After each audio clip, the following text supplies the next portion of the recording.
Hello everyone, I am Dr. Mrs. Vasanti Revatkar, Department of Botany, Shri Jnanesh Mahavidyalaya, Navargaon. This year we have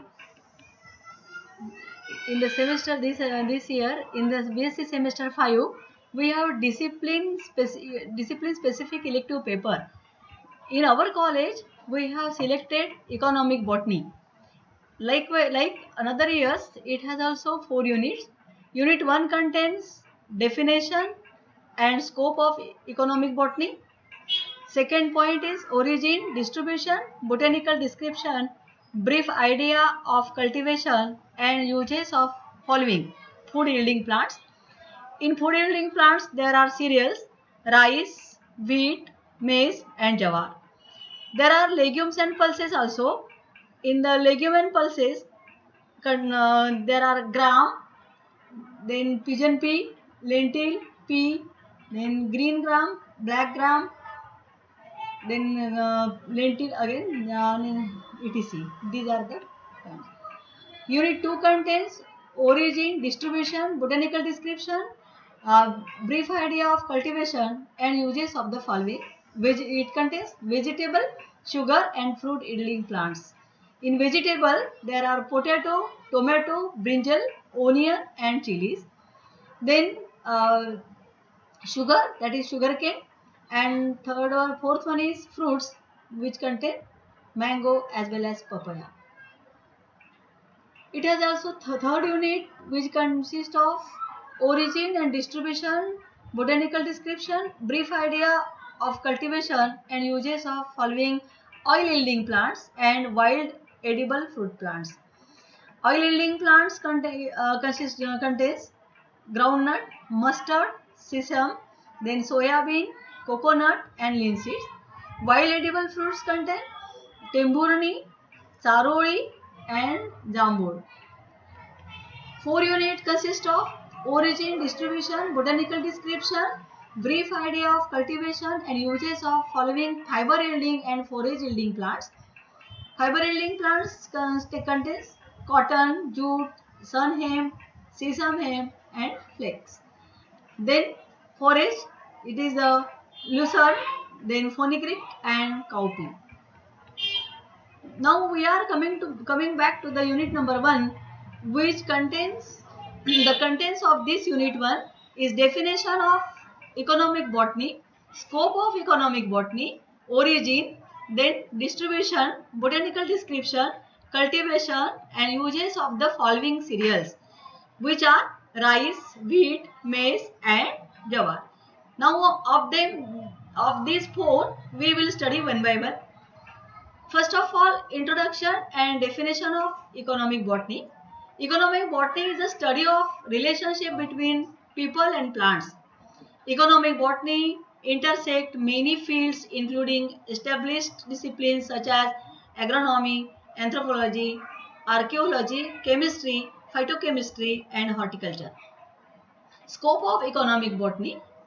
Interdisciplinary in scope, economic botany bridges the gap between pure and applied botany by focusing on the uses of plant by people and scope of economic botany today must include careful taxonomic rank, the application of physiological principles, recognition of ecological relationship and science of genetics.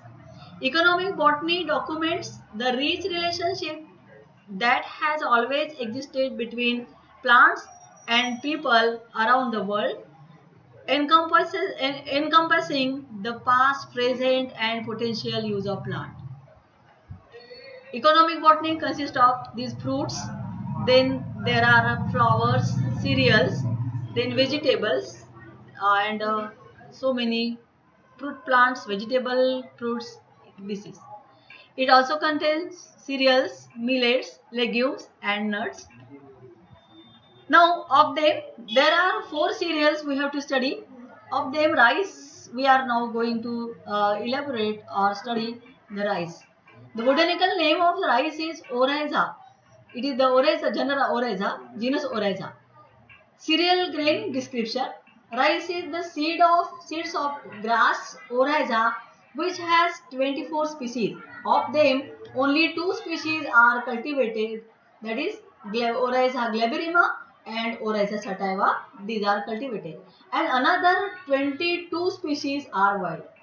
As a cereal grain, it is the most widely consumed staple food for large part of the world's human population.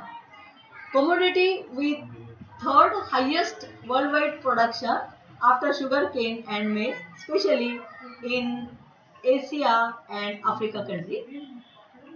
Oryza sativa, commonly known as Asian rice, is the plant species most commonly referred to English as rice. Oryza sativa is a grass with a genome consist of 430 megabytes across 12 chromosomes.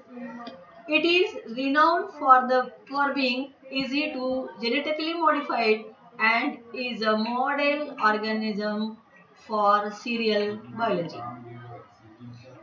Another cultivated species is Oryza glaberrima. Oryza glaberrima, commonly known as African rice, is one of the two domesticated rice species.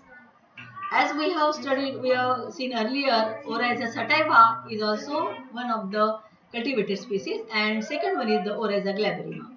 It has first domesticated and grown in West Africa around 3000 years ago.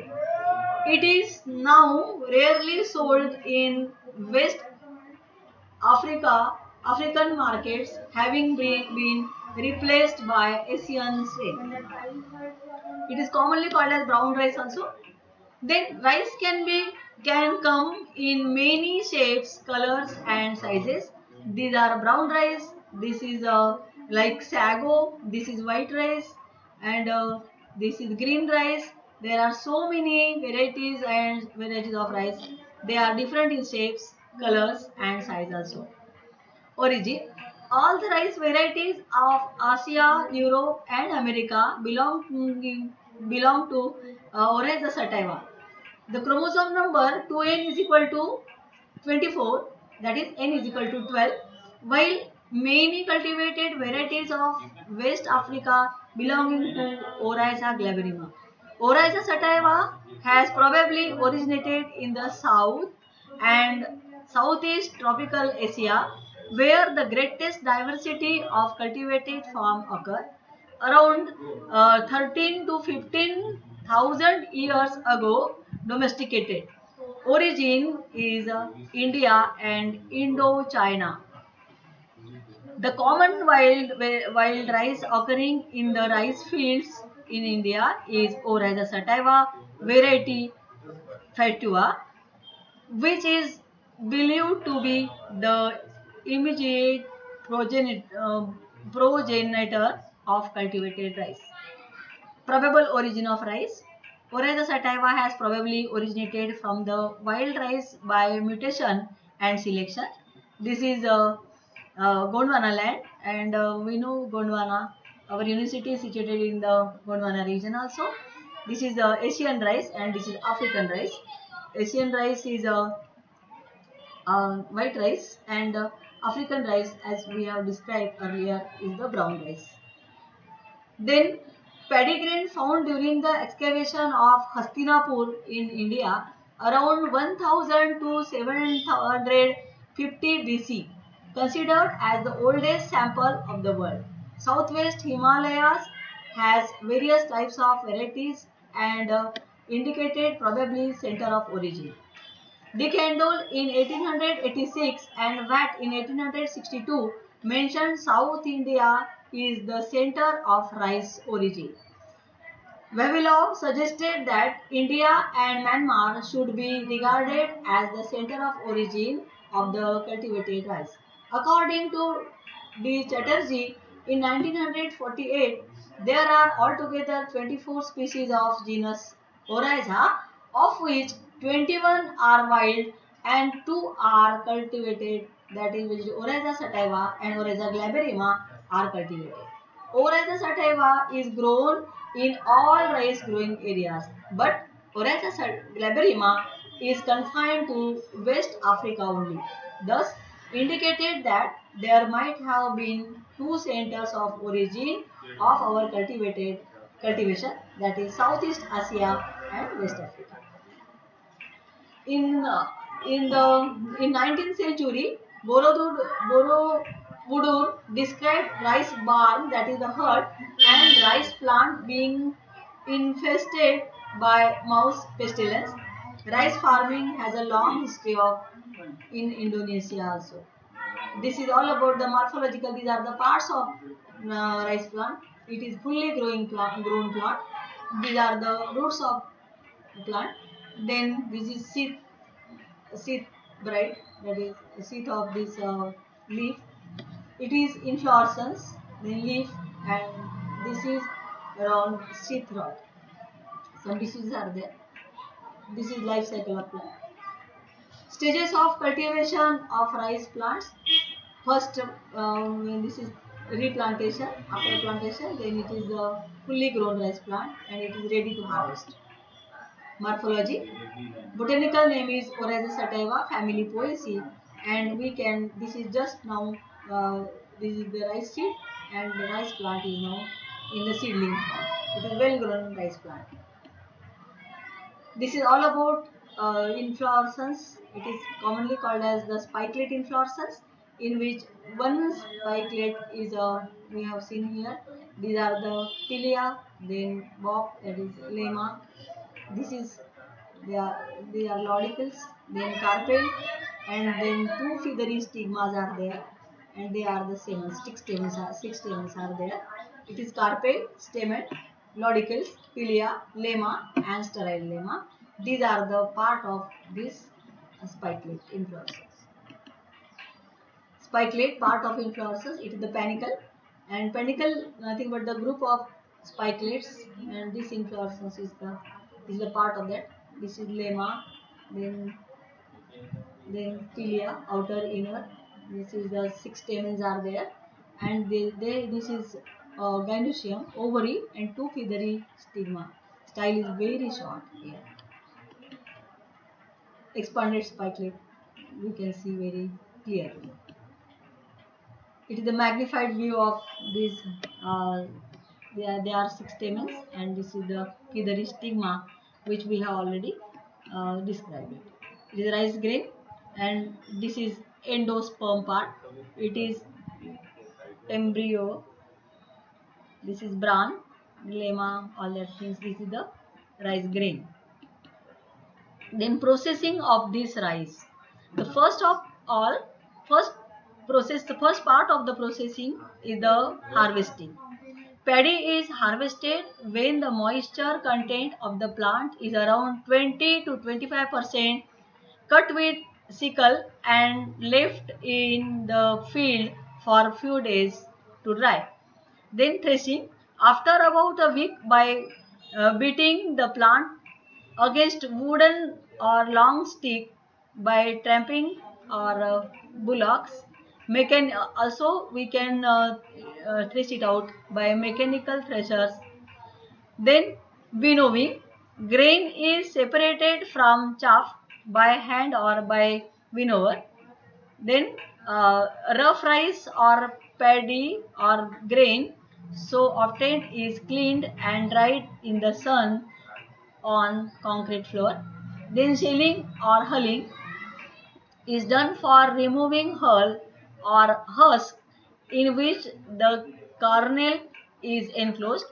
Hulling of paddy is usually done by huge mortar and pestle, by hand or foot, or by water fall. Then destoning, that is optional. If it is want, then it can do. Otherwise, it can be avoided. The dust and stones are removed by the destoner. Then milling, paddy is passed between millstone to break up the hull or husk. Chaff is removed by blower. Then approximate 74% of the paddy is available as rice and rice byproduct. Brown rice has a series of thin coat rich in vitamin and mineral as well as embryo which is removed in the process by milling. White rice is thus less nutritious. Then polishing is done by passing white rice through a machine with brush that makes them smooth and shiny. This is the process. Spikelet, then harvest, then pedicel, then paddy rice, then dehusk and brown rice, then brown polish, very brown and embryo, and then white rice. This is the process. Then uses of rice. Rice is an important staple food for more than 60% of world population. In 2008, more than 430 million metric tons of rice were consumed worldwide according to USDA. Then ready to eat products, that is popped and puffed rice, instant or rice flakes, canned rice and fermented products are also produced. Rice straw is used as a cattle feed, used for thatching roof and in cottage industry for preparation of hats, mats, ropes, sound absorbing straw boards and used as a litter material. Then rice husk is used as animal feed for paper making and as fuel source. Rice bran is used in cattle and poultry feed. Defeated bran, which is rice in protein, rich in protein, can be used in preparation of biscuits and cattle feed. Next use is rice bran oil is used in soap industry. Refined oil can be used as a cooling medium like cotton seed oil, corn oil. Rice bran wax and byproducts of rice bran is also used in industries.